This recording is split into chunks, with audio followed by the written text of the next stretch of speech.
Hello बच्चों, कैसे हैं आप सभी लोग। उम्मीद करते हैं आप सब लोग अच्छे होंगे। चलो आज स्टार्ट करते हैं हमारा next topic, sub aerial stem. इससे पहले हमने अंडरग्राउंड स्टेम देखा था। हम वैसे वेजिटेटिव प्रोपेगेशन पढ़ रहे हैं। Vegetative propagation root stem leaf की हेल्प से होता है, ठीक है, फ्लावर और सीड को छोड़कर। और हमने स्टेम में भी हमने फिर देखा था कि स्टेम भी 3 टाइप्स के हो सकते हैं, underground, sub aerial and aerial. तो अंडरग्राउंड हम ऑलरेडी पढ़ चुके हैं। अब हमारे पास आता है सब एरियल स्टेम मॉडिफिकेशन, ठीक है। सब एरियल में क्या होता है कि ऐसा स्टेम जो हाफ सोइल में रहेगा और हाफ क्या रहेगा भाई, एयर में रहता है, उसको क्या बोलते हैं, सब एरियल स्टेम, ठीक है। तो सब एरियल स्टेम के अंदर हम 3 एग्जाम्पल देख रहे हैं, ऑफसेट, सकर एंड रनर। कितने एग्जाम्पल देख रहे हैं, 3, offset, sucker and runner. Offset क्या है, जनरली ये वाटर प्लांट्स है, वाटर के अंदर मतलब ग्रो करता है, ठीक है। और इसका एक एग्जांपल है water hyacinth, most important example, ठीक है। इसको इसोर्निया भी बोलते हैं। एंड वीड होता है, ये एक टाइप का क्या है, वीड है, क्योंकि इसकी जो ग्रोथ होती है बहुत ज़्यादा सुपर फास्ट ग्रोथ होती है। जो किसी भी प्लांट्स के साथ में ग्रो कर जाएगा ना, तो उस प्लांट को ग्रोथ को ये रोक देता है, स्टॉप कर देता है, क्योंकि इसकी ग्रोथ इतनी होती है कि सारे न्यूट्रिएंट्स ये खुद ही ले लेता है। और वो दूसरा जो प्लांट्स होता है वो न्यूट्रिएंट्स की कमी में क्या हो जाता है भी, उसकी ग्रोथ स्टॉप हो जाती है, उसकी डेथ हो जाती है, ठीक है। तो इसको वैसे आगे भी हम पढ़ेंगे। इसको वाटर हाइसिंथ को टेरर ऑफ बंगाल भी कहते हैं, कि बंगाल में ऐसा हुआ था कि ये वाटर हाइसिंथ क्या हुआ था, बहुत ज़्यादा ग्रो कर गया था, तो उसमें जो रहने वाले जो प्लांट्स थे, ठीक है, वाटर में, उनकी क्या हो गई थी भाई, डेथ हो गई थी, ठीक है। इसलिए क्या बोलते हैं, टेरर ऑफ बंगाल।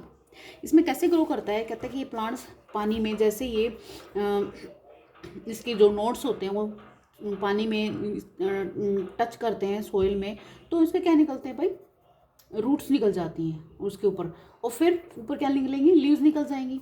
और इसके बाद इसकी जो ब्रांचेस निकलती हैं साइड में से, इलोंगेट हो गई, इंटरनोड्स बोल सकते हो, दोबारा से इसके नोड्स आएंगे कॉन्टैक्ट में, टच में, दोबारा से इसके क्या निकलेंगे, रूट्स निकलेंगे, फिर ऊपर से क्या निकलेगा, स्टेम निकल जाएगा, लीफ निकल जाएंगे, दोबारा से ऐसे ही ये मतलब ऐसे ऐसे करता रहता है, मतलब सुपर फास्ट ग्रोथ होती रहती है इसकी। टच आएंगे, दोबारा से रूट्स निकलेंगे, लीफ निकलेंगे, बहुत ज़्यादा सुपर फास्ट ग्रोथ होती है इसकी, ठीक है। तो ये था हमारा मतलब ऑफसेट। नेक्स्ट है हमारे पास सकर।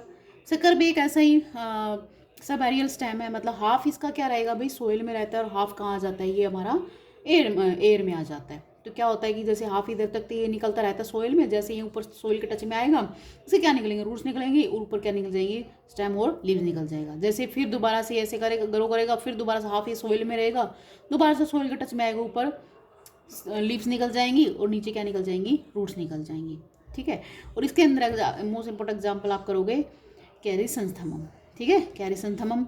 नेक्स्ट है हमारे पास एक आता है हमारा runner. Runner is most important example, common example भी है ये। टेरिस्टल प्लांट्स बोलते हैं रनर को। टेरिस्टल प्लांट्स वो होते हैं जो सोइल पे, मतलब जो ग्राउंड के ऊपर ग्रो करते हैं या सोइल के ऊपर ग्रो करते हैं, ठीक है। आपको ये पता ना कि एटिक प्लांट वो होते हैं जो पानी में ग्रो करते हैं, और टेरेस्ट्रियल प्लांट्स वो होते हैं जो सोइल पे ग्रो करते हैं, पानी की रिक्वायरमेंट इनको नहीं होती है। तो इसमें एक एग्जांपल दे रखा है आपको रनर में, ग्रास मोस्ट कॉमन एग्जांपल है। जैसे अब जनरली हम देखते हैं कि ग्रास में हम देखते हैं कि जैसे सोइल पे, अब सोइल में ग्रास क्या करता है कि ये रूट्स होते हैं, यहाँ पे ये लीव्स होती हैं, फिर से जो ग्रास की जो एक ब्रांच निकलती है सोइल के साथ साथ में ऐसे टच करती हुई चलेगी, रन करती हुई, दोबारा से सोइल के टच में आएगी, इसके यहाँ पे क्या निकल जाएंगे भाई, नोट्स टच में आएंगे ना, रूट्स निकल जाएंगे, ऊपर क्या निकल जाएंगी, लीव्स निकल जाएंगी। जैसे दोबारा से फिर ये इलोंगेट होएगा, और फिर दोबारा से इसकी ब्रांच इलोंगेट होकर टच में आएगी, यहाँ से दोबारा से सोइल में टच में आती है, जैसे ही रूट्स निकल जाएंगी, ऊपर लीव्स निकल जाएंगी। तो ऐसे रन करके चलता है, इसलिए क्या बोलते हैं इसको, रनर, ठीक है। तो ये है हमारे सब एरियल स्टेम, जो कि किस में हेल्प करते हैं भाई, वेजिटेटिव प्रोपगेशन में। एंड नेक्स्ट टॉपिक है हमारा, वो है एरियल स्टेम। एरियल स्टेम वो स्टेम होते हैं जो मोस्टली कहाँ होते हैं, सोइल के ऊपर ही, अपर या ग्राउंड के अपर साइड में होते हैं, या सोइल के ऊपर होते हैं, नीचे नहीं होते हैं, सोइल के नीचे ऊपर होते हैं, ठीक है। इसमें एक एग्जांपल देख रखा है अपने आपको, शुगर केन भी एक मोस्ट कॉमन एग्जांपल है, देखने को मिल जाता है हमें, ठीक है।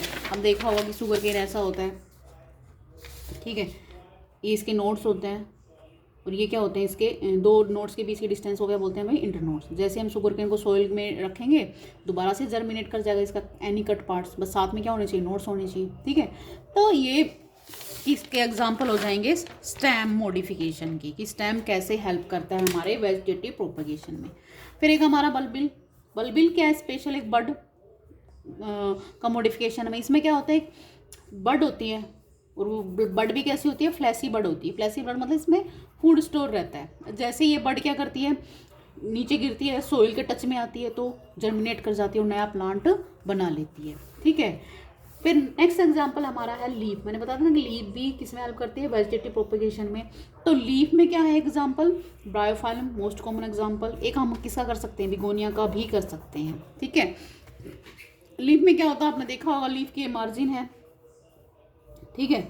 लीफ के मार्जिन से यहाँ पे नोज प्रेजेंट है, ये यहाँ से नोज पे क्या निकलता है भाई, लीव्स निकलने लग जाते हैं, यहाँ रूट्स निकलने लग जाएंगी, छोटे छोटे लीव्स निकलने लग जाएंगे। ये अपने आप ही इधर ही, मतलब ये यदि प्लांट्स के साथ में जैसे टच करता है ना, उस पर वो उसमें ही जर्मिनेट करने लग जाता है, और जैसे ये सोइल के टच में आएगा तो क्या करना लेगा, नया प्लांट बना लेता है, ठीक है। तो ये थे लीफ के एग्जाम्पल जो कि इंपॉर्टेंट है, ब्रायोफाइलम एंड बिगोनिया। नेक्स्ट है रूट्स। रूट्स तो करता ही है vegetative propagation help, but rarely करता है, क्योंकि रूट्स के पास क्या नहीं होते हैं भाई, हाँ बर्ड्स कम ही होते हैं, ठीक है। बर्ड्स होने चाहिए वेजिटेटिव प्रोपगेशन में जर्मिनेट करने के लिए, तो रूट्स के पास नहीं होते हैं। फिर भी ये हम किस में यूज करते हैं, वेजिटेटिव प्रोपगेशन में। नेक्स्ट हमारे पास आता है लास्ट एसेक्सुअल रिप्रोडक्शन का टाइप है हमारा, वो कौन सा है भाई, ये रीजनरेशन। कौन सा है, रीजनरेशन।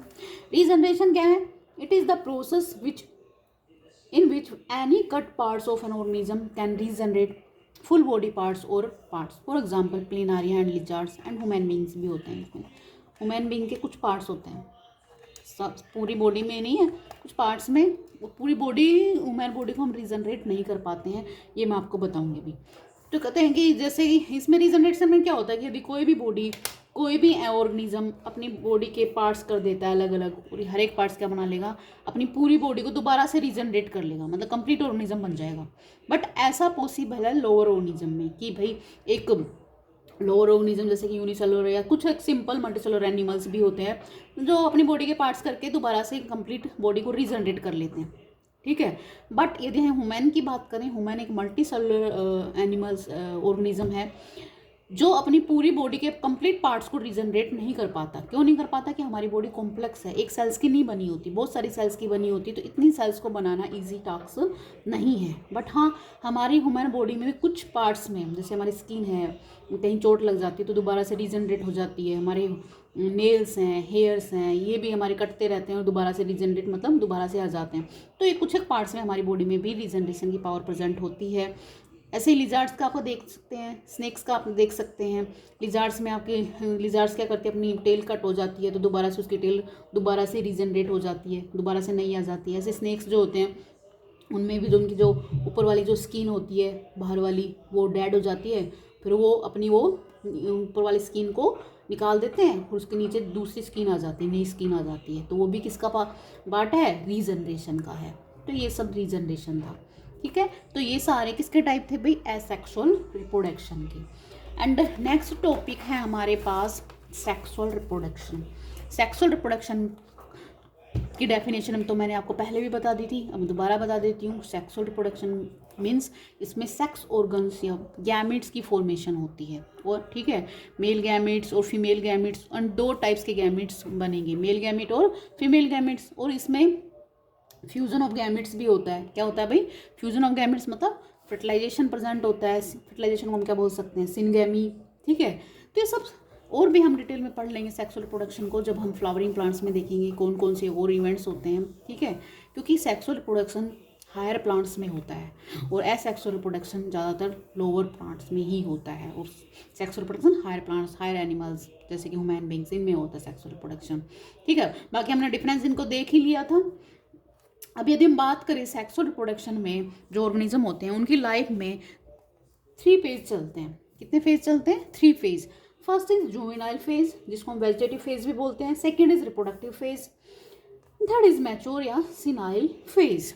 ठीक है, जुवेनाइल फेज और वेजिटेटिव फेज वो फेज होता है जिसमें ऑर्गेनिज्म क्या नहीं होता भाई, मैंने आपको कल इससे पहले भी बताया था कि इसमें जैसे प्लांट्स के केस में हम इसको वेजिटेटिव बोलते हैं और एनिमल के केस में जुवेनाइल बोल देंगे। ठीक है, एंड यार हमारे केस में बोल देते हैं चाइल्डहुड स्टेज बोल देते हैं। ठीक है, तो ऐसा फेज जिसमें जो ऑर्गेनिज्म होता है वो रिप्रोडक्टिवली मैच्योर नहीं होता है। क्या नहीं होता है? रिप्रोडक्टिवली मैच्योर नहीं होता है एंड मैच्योर होता है। ठीक है, और इसी फेज को हम क्या बोलते हैं? वेजिटेटिव फेज और जुवेनाइल फेज। जैसे कि वुमेन केस में जब प्यूबर्टी नहीं आती तब तक बच्चे में प्यूबर्टी हिट नहीं करती तब तक उसके जो सेक्स ऑर्गन होते हैं वो फंक्शनल नहीं होते हैं, ग्रोथ ही करते रहते हैं। ऐसे ही प्लांट्स में भी जब तक फ्लावर्स नहीं आते हैं, उससे सीड नहीं बनता है, तब तक वो कौन सी फेज में रहता है? वेजिटेटिव फेज में रहता है। क्योंकि हमें पता है कि प्लांट्स का जो रिप्रोडक्टिव पार्ट्स होता है, वो रिप्रोडक्टिव ऑर्गन जो होता है वो क्या होता है? फ्लावर ही होते हैं। ठीक है, तो ये था थोड़ा सा जुवेनाइल और वेजिटेटिव फेज के बारे में। नेक्स्ट है हमारे पास रिप्रोडक्टिव फेज। जुवेनाइल के पास जो कौन सा फेज आ जाता है हमारा? Reproductive phase. रिप्रोडक्टिव फेज में क्या हो जाएगा? जो सेक्स ऑर्गन थे जैसे वुमेन के केस में वो क्या हो जाएंगे? रिप्रोडक्टिवली मैच्योर हो जाएंगे, मतलब फंक्शनल हो जाएंगे वो, उनमें मेल गैमेट्स और फीमेल गैमेट्स बनने लग जाएंगे। ठीक है, कहने का मतलब है कि वो रिप्रोडक्शन कर सकते हैं। ठीक है, ऐसे ही प्लांट्स में की बात करें तो रिप्रोडक्टिव स्टेज में क्या होता है? रिप्रोडक्टिव फेज में प्लांट्स में फ्लावर आने लग जाएगा। ठीक है, फ्लावर में आगे मेल गैमीट और फीमेल गैमीट्स बनेंगे, तो उनका मतलब अब वो रिप्रोडक्शन कर सकता है प्लांट्स। नेक्स्ट है मैच्योर, ये लास्ट स्टेज है जिसमें मैच्योरिटी आ जाएगी। तो 3 फेज थे हमारे सेक्स और रिप्रोडक्शन में, जुवेनाइल, रिप्रोडक्टिव और मैच्योर। अभी एक फेज इस रिप्रोडक्टिव फेज में भी थोड़ा सा हम एक्स्ट्रा कुछ देख लेते हैं कि जो रिप्रोडक्टिव फेज होता है इसमें भी कुछ अलग अलग टाइप्स के प्लांट्स देखने को मिलेंगे और एनिमल्स। जैसे कि इनको क्या बोलते हैं? मोनोकार्पिक प्लांट्स होते हैं। मोनोकार्पिक प्लांट्स ऐसे प्लांट्स होते हैं जो अपनी लाइफ में एक बार ही रिप्रोड्यूस करते हैं या बेबी प्रोड्यूस करते हैं। एक बार ही उनके फ्लावर आएंगे, सीड आएंगे या फ्रूट बनेगा। जैसे फॉर एग्जांपल वीट, राइस, मेज, ये सीजनल है ना। आपने देखा होगा वीट एक बार क्रॉप्स लगाते हैं, एक बार सीजन में चलेगा, फिर जैसे वो मैच्योर होता है सीड आएंगे और फिर उसकी क्या हो जाती है? लाइफ साइकिल कंप्लीट हो जाती है, प्लांट की लाइफ साइकिल फिनिश हो जाती है, वो ख़त्म हो जाते हैं। फिर दोबारा सीजन आएगा तो हम नए राइस या नए वीट हम लगाते हैं, तो एक ही बार ही उनकी लाइफ साइकिल चलती है, एक बार ही। ऐसे ही कुछ एक इम्पोर्टेंट एग्जांपल है, कुछ बैम्बू जो प्लांट्स होते हैं, स्पीसीज़ हैं, उसमें आपने देखा होगा, आपके एनसीईआरटी में भी दे रखा है कि इसका प्लांट्स 50 to 100 ईयर्स तक, तो 50 to 100 ईयर्स बाद इसमें एक बार ही फ्लावर आता है। ठीक है, ओनली लाइफ, पूरी लाइफ में एक बार ही ये फ्लावर आते हैं इनकी पूरी लाइफ में, वो भी कितने बाद? 50 to 100 ईयर्स बाद। और जैसे ये फ्लावर आएंगे, रिप्रोडक्शन होगा, मैच्योर होएंगे। ठीक है, उसके बाद इनकी क्या हो जाएगी? डेथ हो जाती है, इनकी लाइफ साइकिल कंप्लीट हो जाती है। ठीक है, नेक्स्ट हमारे पास आते हैं पॉलीकार्पिक। पॉलीकार्पिक प्लांट्स वो होते हैं जो अपनी इनकी जो लाइफ है ना, एक मतलब एक सीजन में ख़त्म नहीं होती, वो 2 या 3 ईयर्स बहुत सीजन तक चलती है इनकी लाइफ। एक बार मतलब एक बार ही, एक सीज़न में एक बार ही मतलब वो नहीं देते, क्या नहीं देते? फ्रूट्स नहीं या फिर फ्लावर्स नहीं देते हैं, एक सीजन में कई बार ये रिप्रोड्यूस कर सकते हैं, ये समझ सकते हैं हम इसको। पॉलीकार्पिक प्लांट्स में भी अगेन पेरेनियल भी हो सकते हैं और सीजनल भी हो सकते हैं। पेरेनियल मतलब ये थ्रू आउट द ईयर इनमें क्या आते रहेंगे? फ्लावर आते रहेंगे, फ्रूट्स बनते रहेंगे। ठीक है, इसका मोस्ट इंपॉर्टेंट एग्जांपल हो जाता है हमारा हिबिस्कस। ठीक है, नेक्स्ट हमारे पास जो सीजनल है, सीजनल मतलब इनकी लाइफ साइकिल 1 से ज़्यादा साल तक चलती है, 100 ईयर्स तक चलती है, बहुत टाइम तक चलती है। ठीक है, एक सीजन में ख़त्म नहीं होती, कहने का मतलब ये होता है। बट ये फ्रूट्स या फ्लावर सीजन पे ही देते हैं। जैसे आप मैंगो देखते हो, आप जैक फ्रूट देखते हो, मैंगो में क्या होता है? जैसे हमारे मैंगो समर में देखने को मिलते हैं, तो क्योंकि वो उसी सीज़न में अपने आप को क्या करते हैं? रिप्रोडक्टिवली तैयार करते हैं, रिप्रोडक्शन करते हैं, उसी टाइम उनका मतलब रिप्रोडक्शन होता है, और फ्लावर आते हैं, फ्रूट्स बनते हैं। ठीक है, फिर वो एक सीज़न में दे देंगे, फिर दोबारा से हम वेट करते हैं, नेक्स्ट सीजन दोबारा से समर आता है, फिर दोबारा से मैंगो आएंगे। तो इस टाइप से प्लांट्स को क्या बोलते हैं हम? Seasonal polycarpic plants. नेक्स्ट हमारे पास आता है ऐसे ही एनिमल्स। एनिमल्स के केस में हम देख सकते हैं, एनिमल्स को हम क्या बोल सकते हैं, कंटिन्यूअस ब्रीडर और सीजनल ब्रीडर। कंटिन्यूअस ब्रीडर की बात करें तो कंटिन्यूअस ब्रीडर में हम एग्जांपल लेते हैं, जैसे ममल्स का एग्जांपल देते हैं। ममल्स में भी दो टाइप्स के होते हैं, प्राइमेट्स और नॉन प्राइमेट्स। प्राइमेट्स वो होते हैं जिनमें मेंस्ट्रुएशन साइकिल चलता है, ठीक है, जो और नॉन प्राइमेट्स वो होते हैं जिनमें मेंस्ट्रुएशन साइकिल एब्सेंट रहता है। प्राइमेट्स का एग्जांपल हम देखते हैं मैन और चिंपैंजी, ठीक है। तो इनमें क्या होता है, प्राइमेट्स में जो ये ना एवरी मंथ प्रोड्यूस ओव्यूल, ये हर मंथ इनमें क्या बनता है, ओवम बनता है या एग बनता है, ठीक है। तो हर मंथ क्या कर सकते हैं, अपना रिप्रोडक्शन कर सकते हैं। बट जो नॉन प्राइमेट्स होते हैं जैसे कि डॉग है, कैट है, ठीक है, ये हर मंथ अपना रिप्रोडक्शन नहीं कर सकते, ठीक है। तो ये भी ऑन द बेसिस ऑफ इनके अंदर सीजन के बेस के ऊपर ये सीजनल भी होते हैं, ठीक है। इनके बेस सीजन के बेस पर ये भी कितने टाइप के होते हैं भाई, मोनोएस्ट्रस, पॉलीएस्ट्रस एंड सीजनल पॉलीएस्ट्रस। और इनके अंदर मेंस्ट्रुएशन साइकिल नहीं चलता है नॉन प्राइमेट्स के अंदर। इनके अंदर एक दूसरा साइकिल चलता है जिसको बोलते हैं हम स्ट्रेस साइकिल, ठीक है। स्ट्रेस साइकिल ऐसा होता है जिसमें ब्लीडिंग नहीं होती है और जो एंडोमेट्रियम लाइनिंग होती है वो इनकी क्या हो जाती है, अभी रीअब्जॉर्ब्ड हो जाती है, ठीक है। अब हम देखते हैं कि मोनोएस्ट्रस क्या होते हैं, पॉलीएस्ट्रस क्या होते हैं और सीजनल पॉलीएस्ट्रस क्या होता है, ठीक है।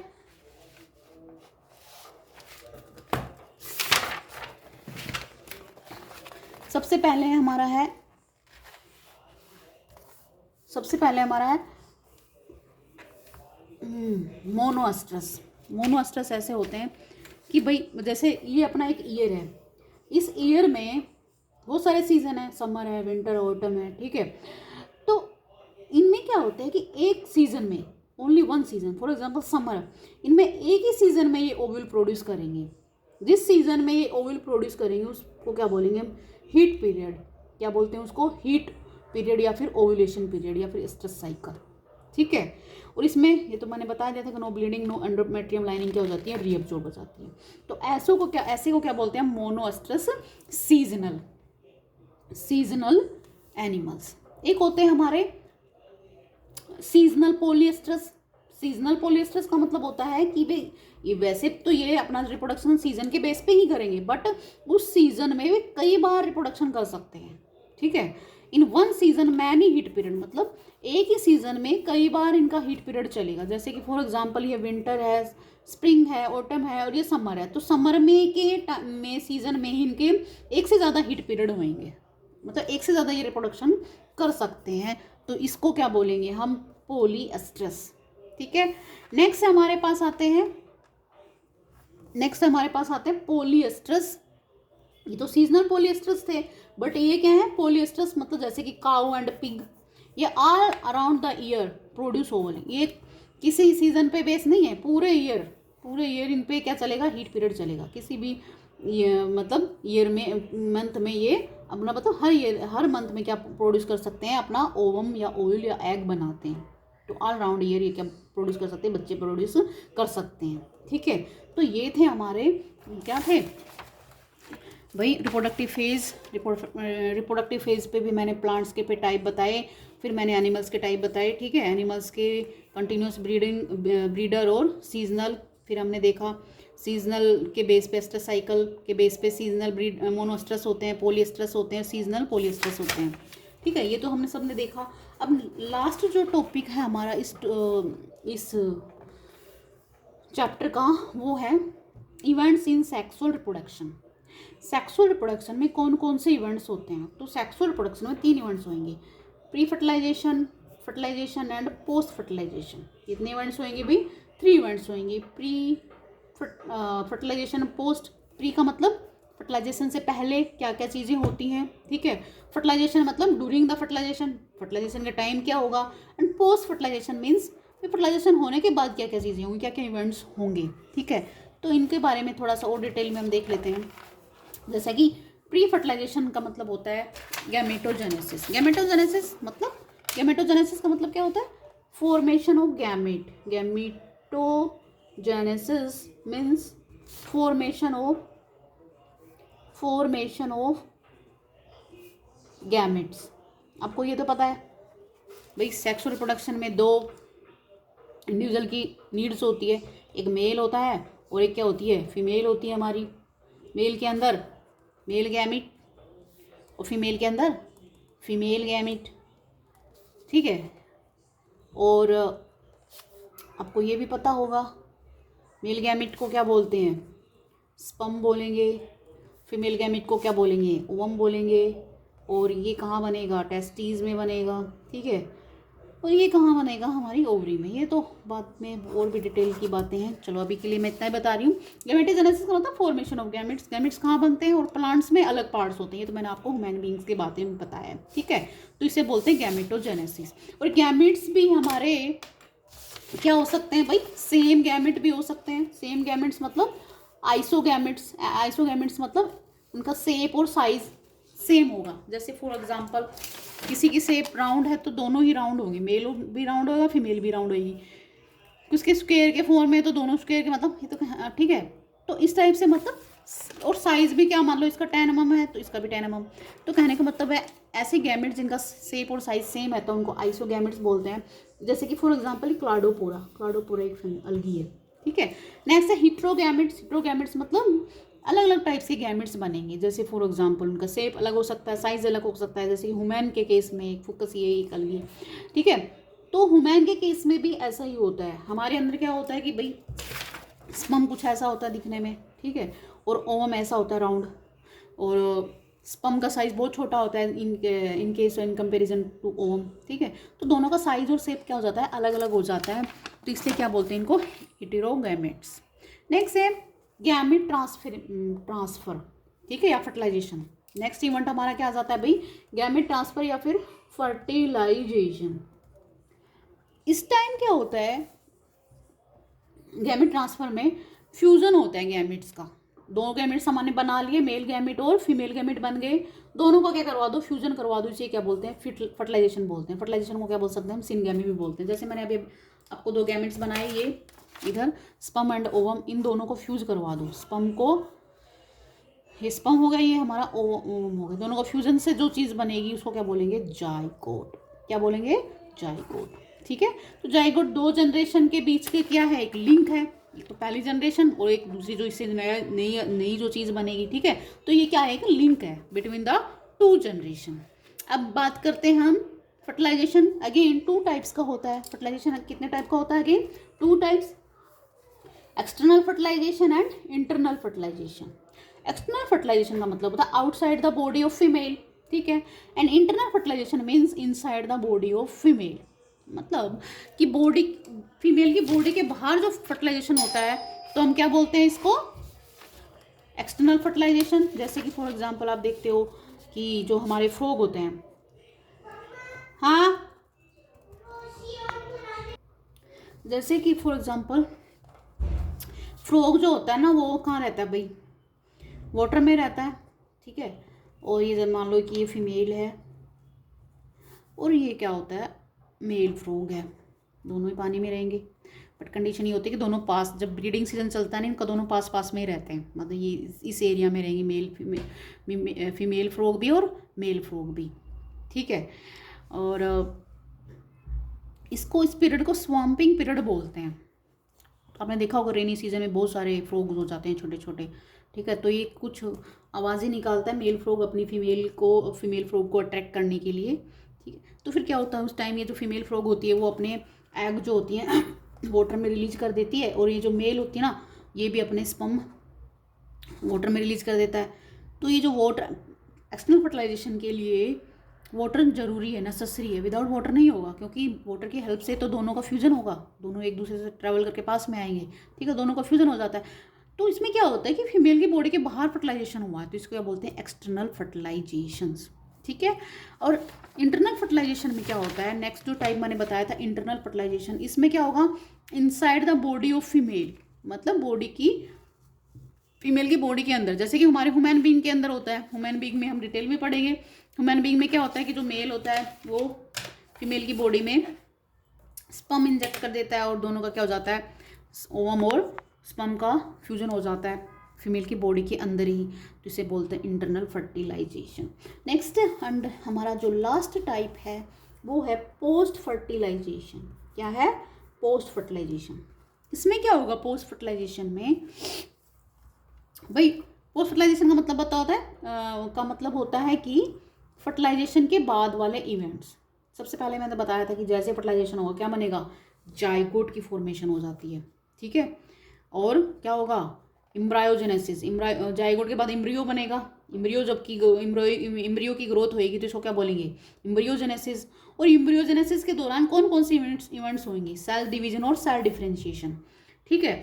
सेल डिवीजन का मतलब क्या होता है? देखो जैसे कि मेल और फीमेल दोनों का गैमेट दोनों का फ्यूजन हो गया, जाइगोट बन गया। जाइगोट एक सिंगल सेल होती है, ठीक है, बहुत छोटी सेल्स होती है। जाइगोट बोले इतना छोटा सा होता है, पिन ड्रॉप की तरह, ठीक है। फिर इस जाइगोट में बहुत सारे डिवीजन चलते हैं, माइटोसिस डिवीजन चलते हैं, ठीक है। और एक सिंगल सेल से बहुत सारी सेल्स बनती है, पहले 16 फिर 32, ठीक है। हाँ, 32 के बाद 100 मिलियन ट्रिलियन इतने सारे टाइप की सेल्स बनती है, तब जाके हमारी ह्यूमन बॉडी बनती है। तो इसमें जो भी इवेंट्स होंगे जाइगोट बनने के बाद, ये किस में कन्वर्ट हो जाएगा? एम्ब्रियो में क्या क्या होगा? सेल डिवीजन होगा। सेल तभी तो इसका साइज बढ़ेगा भाई। सेल बहुत सारी सेल्स बनेंगी इसकी। उसके बाद सेल डिवीजन मतलब एक से ज़्यादा सेल्स बनेंगे तो किसके थ्रू बनती है? सेल डिवाइड करेंगे तभी तो बनेंगी, ठीक है, माइटोसिस से। फिर उसके बाद क्या होगा? Cell differentiation. सेल डिफरेंशिएशन का मतलब होता है कि सेल क्या हो जाएंगे? अब मैच्योर हो जाएंगी और सबको अपना एक पर्टिकुलर क्या करने लग जाएंगी? फंक्शन करने लग जाएंगी, ठीक है।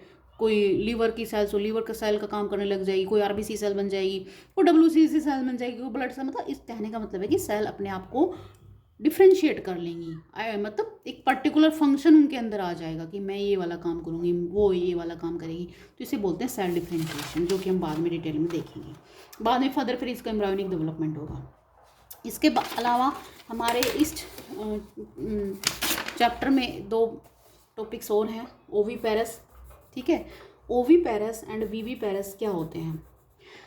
ओवीपेरस एनिमल्स वो होते हैं जो डायरेक्टली एग देते हैं, एग लेइंग एनिमल्स, ठीक है। पहले एग देंगे, इनकी बॉडी से एग बाहर निकलेगा, फिर एग से फिर बेबी बाहर निकलता है।